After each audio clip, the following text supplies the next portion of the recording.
The conditions were terrible and she simply was better in these conditions than me. She won the match not because she played incredible, just because I made all of those mistakes from, like if you look from the outside, kind of like from an easy balls. If Iga would win me another day, I think she would go out today and she would get the win. It just, like... Yeah, it just hurts. Honestly, it hurts. Comment appelle-t-on une jeune fille qui a grandi en idolâtrant Vénus et Serena, qui a battu l'une, puis rejoint l'autre sur la liste des championnes de Grand Chelem, le tout avant même d'avoir l'âge légal pour louer une voiture? On l'appelle Coco Gauff. Des cours de Delray Beach à la terre battue de Roland-Garros, Coco Gauff a fait irruption sur la scène du tennis avec un impact qui traverse les générations. À seulement 15 ans, elle débarque à Wimbledon en tant qu'invitée surprise et elle en repart après avoir éliminé la quintuple championne Venus Williams en 2 sets secs. Le monde entier a retenu son souffle. Une nouvelle étoile venait de naître. 4 ans plus tard, elle devient la plus jeune américaine à remporter l'US Open depuis Serena Williams en 1999, à seulement 19 ans. Et en 2025, elle confirme son statut avec un 2e titre du Grand Chelem, cette fois sur la terre battue mythique de Roland-Garros, en battant la numéro 1 mondiale. Alors, pendant que certains continuent de la qualifier de future du tennis américain, Coco Gauff, elle, est déjà le présent.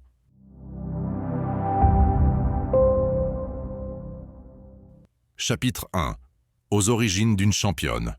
L'histoire de Coco Gauff commence sous le nom de Cory Dion Gauff, née le 13 mars 2004 à Delray Beach, en Floride. On peut dire qu'elle était littéralement faite pour briller. Ses parents, Corey et Candy, étaient tous deux athlètes universitaires. Son père jouait au basket à Georgia State et sa mère était sprinteuse à Florida State. Le sport, c'était donc une affaire de famille. Mais même avec de telles origines, personne n'aurait pu deviner ce qui allait suivre. Toute petite, Coco courait déjà dans la maison avec une raquette plus grande qu'elle. À 7 ans à peine, elle s'entraînait avec un coach professionnel, tandis que la plupart des enfants de son âge apprenaient encore à grimper au bar. Son père, inspiré par Richard Williams et l'Educare Beach, là où se trouvent les meilleurs camps de tennis. Si Coco était sérieuse, alors eux aussi. Cory Gauff devient son entraîneur à temps plein et sa mère la scolarise à la maison tout en s'occupant de ses 2 petits frères, Cody et Cameron. C'était une affaire de famille, construite pas à pas. Et quelque part en chemin, Cory Dion Gauff est devenu Coco. Tout a commencé à la maison, où partager le même prénom que son père créait un peu de confusion. Une tante, pour plaisanter, l'a surnommé Coco. C'était léger, accrocheur et, soyons honnêtes, parfait pour la lumière des projecteurs. Bien avant que le monde ne connaisse son nom, Coco Gauff apprenait déjà auprès des meilleurs. Et on ne parle pas ici de tutos sur YouTube. On parle de mentorat au plus haut niveau. À seulement 10 ans, Coco a eu l'opportunité de s'entraîner à la Mouratoglou Academy, en France, dirigée par nul autre que Patrick Mouratoglou. Oui, ce Patrick-là. Le même coach qui a aidé Serena Williams à devenir une légende aux 23 titres du Grand Chelem. Imaginez une petite fille avec des posters de Serena sur les murs de sa chambre, qui se retrouve soudain à s'entraîner sur les mêmes cours, coachée par l'homme qui a contribué à écrire sa légende. Une opportunité hors du commun que Coco a saisie à 2 mains. Elle travaillait sans relâche. Jour après jour, elle s'entraînait avec des joueuses plus âgées, plus puissantes, souvent sous-estimées, jusqu'à ce qu'elle découvre son service. Mais Mouratoglou ne lui a pas seulement appris à frapper plus fort, il a peaufiné son mental. Comment rester calme, sous pression? Comment rebondir après une défaite? Et surtout, comment croire qu'elle avait sa place parmi l'élite? Cette conviction allait devenir son arme secrète. À 13 ans à peine, Coco Gauff faisait déjà tomber les records. Elle est devenue la plus jeune joueuse de l'histoire à atteindre la finale junior de l'US Open. 1 an plus tard, en 2018, elle remporte le tournoi junior de Roland-Garros. À 14 ans, elle brandissait déjà un trophée sur la terre battue parisienne. Le monde du tennis commençait à murmurer. Les entraîneurs, les analystes, même les joueuses le disaient. Cette fille-là est différente. Et elle le savait aussi. Mais sans jamais paraître arrogante. Coco a toujours eu en elle une sorte de calme étrange, comme si elle voyait déjà plus loin que le prochain match. Elle a grandi en regardant Serena Williams, en rêvant de grandeur. Elle a un jour dit qu'elle avait pris une raquette à cause de Serena, Mais quand on regarde Coco jouer, on comprend vite qu'elle a son propre style. Un peu de Serena, un peu de Vénus, mais surtout beaucoup de Coco. Rapide, intense, intrépide. Chez elle, son histoire prenait des allures de légende. La fille de Delray Beach, capable de battre des adultes. L'enfant dont la famille avait tout misé sur un rêve, et qui commençait à le vivre. Elle n'était pas encore célèbre, mais elle était à 2 doigts de le devenir.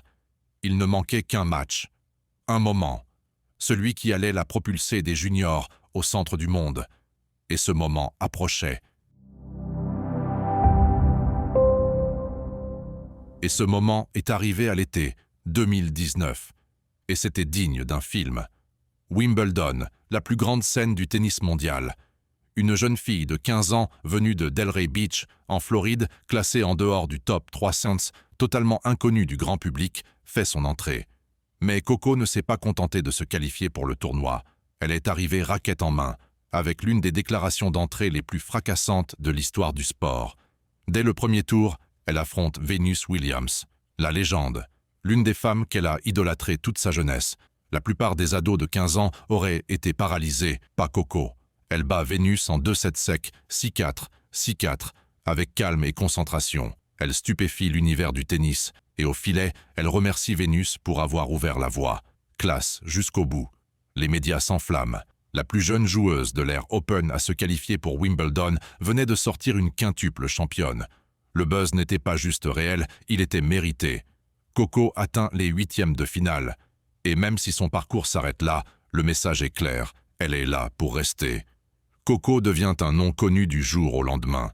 Les contrats de sponsoring affluent, les fans remplissent les tribunes, rien que pour la voir s'échauffer, et le tennis vient de trouver un nouveau visage, celui d'une superstar en devenir. Elle est drôle en interview, réfléchie dans ses réponses, et toujours étonnamment accessible. Une ado capable de rivaliser avec les meilleures joueuses du monde et de plaisanter sur TikTok dans les vestiaires. Cet équilibre entre compétitrice féroce et jeune fille authentique, c'est ce qui a fait que le monde est tombé sous son charme. Wimbledon n'a pas simplement révélé Coco Gauff, il a lancé un mouvement. Et les années qui ont suivi allèrent prouver qu'elle était une tempête qu'on ne pouvait pas arrêter. Même sous les projecteurs, Coco Gauff devait encore gérer quelque chose qu'on oublie souvent. Elle était toujours une adolescente. Entre les tournois majeurs et les interviews d'après-match, elle devait aussi grandir. Et qui a dit que la célébrité protège des coups durs? En 2021, elle se préparait pour ses premiers Jeux olympiques à Tokyo. Mais là, coup de massue. Quelques jours avant le début, elle est testée positive au Covid. Forcée de déclarer forfait. Dévastée, n'est même pas assez fort. Les Jeux devaient être son grand moment, l'occasion de représenter les États-Unis sur la scène mondiale. À la place, elle a dû regarder depuis son salon. Mais fidèle à elle-même, Coco n'a pas sombré. Elle s'est recentrée, elle est revenue encore plus affûtée. Parce que c'est ça, Coco Gauff. Les revers ne l'arrêtent pas, ils la transforment. Les saisons suivantes n'ont pas été un long fleuve tranquille non plus. Certaines défaites ont fait mal, des critiques sont apparues. On remettait en question sa technique, on la comparait sans cesse à Serena, comme si elle devait déjà porter tout l'avenir du tennis américain sur ses épaules. Son coup droit a été vivement critiqué. On doutait de sa capacité à conclure les matchs, et elle n'était toujours qu'une ado. Mais Coco n'a pas fui le bruit, elle a bossé, elle a changé d'équipe d'entraîneur, elle a fait appel à Pere Riba, puis à Brad Gilbert, l'homme derrière la résurrection de joueurs comme André Agassi. Ce choix a changé la donne. Gilbert a ajusté sa technique et, surtout, a revu son état d'esprit. Il lui a donné la liberté de jouer relâché, d'oser, de faire confiance à son instinct. Et ça a marché. Ça se voyait dans son jeu de jambes, dans sa patience pendant les longs échanges, dans la façon dont elle utilisait l'énergie du public comme carburant. Et malgré tout ça, elle n'a jamais laissé le tennis définir toute son identité. Elle est restée proche de sa famille, a gardé sa foi et a continué l'école. Oui, l'école. Elle passait ses examens de lycée entre 2 matchs, faisant des quiz d'algèbre après avoir disputé des matchs en 3 sets. Essayez ça, vous, pendant que le monde vous regarde. Alors oui, pendant cette période, Coco Gauff n'a pas seulement grimpé dans le classement. Elle a évolué, en tant que joueuse, en tant que penseuse, en tant que jeune femme qui prend le contrôle de sa propre histoire. les jeux reviendraient. Mais en attendant, Coco apprenait que chaque obstacle n'était qu'une rampe pour son prochain service. À chaque nouveau service, Coco redéfinit les attentes. Alors elle a creusé plus profond, aiguisé son jeu et commencé à grimper au classement comme si elle avait un moteur fusée dans le dos. Les années qui ont suivi ont été synonymes de transformation. Elle a traversé des matchs difficiles, encaissé des défaites dures et en est ressortie à chaque fois plus forte. En 2022, Coco atteint sa première finale en Grand Chelem. Et ce n'était pas n'importe laquelle, Roland-Garros, le tournoi où elle avait soulevé le trophée junior seulement 4 ans plus tôt. Elle avait maintenant 18 ans. Fini l'adolescente émerveillée, place à une vraie compétitrice, debout de l'autre côté du filet face à la numéro 1 mondiale, Iga Swiatek. Et même si elle s'incline en 2-7, ce match allait bien au-delà du score.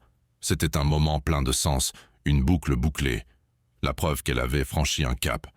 Elle était désormais une force à part entière dans l'élite du tennis. Ce jour-là, on a vu sa ténacité, sa maturité sous pression, et surtout, un avant-goût de la grandeur qu'elle était en train d'embrasser. Coco n'était plus simplement une jeune promesse. Elle était désormais en lice pour les plus grands titres, et le monde du tennis en prenait bonne note. En dehors du court, Coco affirmait aussi sa voix. Elle est brillante, engagée, et n'a jamais peur de dire ce qu'elle pense. Que ce soit pour défendre la justice sociale ou remercier ses fans, elle montre qu'elle est aussi forte avec un micro qu'avec une raquette. Puis est arrivé l'été 2023, celui qui allait marquer un tournant. D'abord, elle remporte le tournoi de Washington, DC Open. Ensuite, elle enchaîne avec un sacre à Cincinnati, écartant des têtes de série comme s'il s'agissait de simples échauffements. Chaque victoire renforçait l'engouement autour d'elle, mais surtout, elle gagnait en confiance. Son jeu gagnait en maturité, son revers devenait une arme et son service flirtait avec les 190 km/h comme si de rien n'était. Alors quand elle arrive à New York pour l'US Open, Coco n'est plus juste une favorite du public, elle est une vraie prétendante au titre. Et elle a quelque chose à prouver, que tout ce buzz autour d'elle, ses comparaisons à Serena, ses contrats XXL, ce n'était pas du vent. C'étaient des faits qui attendaient juste d'être confirmés.